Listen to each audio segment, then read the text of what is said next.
एक बार भगवान श्री कृष्ण के जन्म दिवस का उत्सव मनाने के लिए बहुत सारी तैयारियां की गई थी। नृत्य, संगीत और भी न जाने क्या कुछ।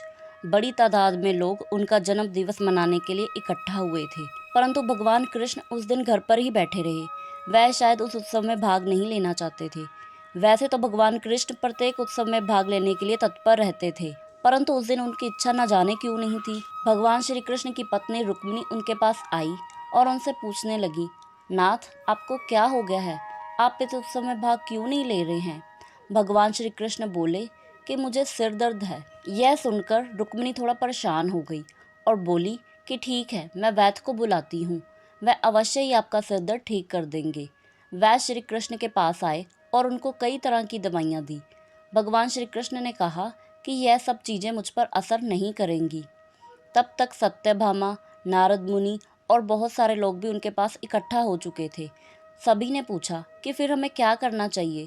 हर कोई परेशान था कि भगवान कृष्ण का सिर दर्द ठीक करने के लिए क्या किया जाए। भगवान कृष्ण बोले, कोई भी जो मुझे वाकई में बहुत प्यार करता है, अगर वो अपने पैरों की धूल मेरे सिर पर मल दे तो मेरा सिर दर्द ठीक हो जाएगा। इस पर सत्यभामा बोली, यह क्या बात हुई?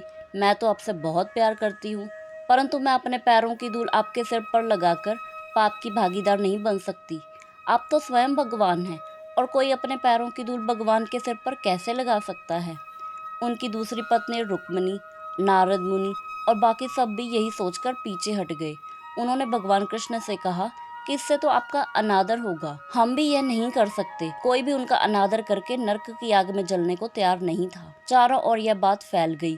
धीरे धीरे करके यह बात वृंदावन तक पहुंच गई। गोपियों को पता चला कि भगवान कृष्ण को सिर दर्द है, परंतु जैसे ही यह बात राधा रानी के कान तक पहुंची, तब उन्होंने तुरंत ही अपनी साड़ी का पल्लू फाड़कर जमीन पर बिछा दिया और फिर राधा रानी और बाकी सब गोपियां उस पल्लू पर नाचने लगी। फिर उन्होंने वह पल्लू नारद मुनि को देकर कहा कि इसे ले जाइए और भगवान कृष्ण के सिर पर बांध दीजिए। नारद मुनि वह धूल भरा पल्लू भगवान कृष्ण के पास ले आए और उनके सिर पर बांध दिया, जिससे उनका सिर दर्द एकदम से गायब हो गया। इस कहानी से हमें यह पता चलता है कि भगवान कृष्ण के लिए हमेशा से ही सच्चा, सरल और निस्वार्थ प्रेम ही महत्वपूर्ण रहा है।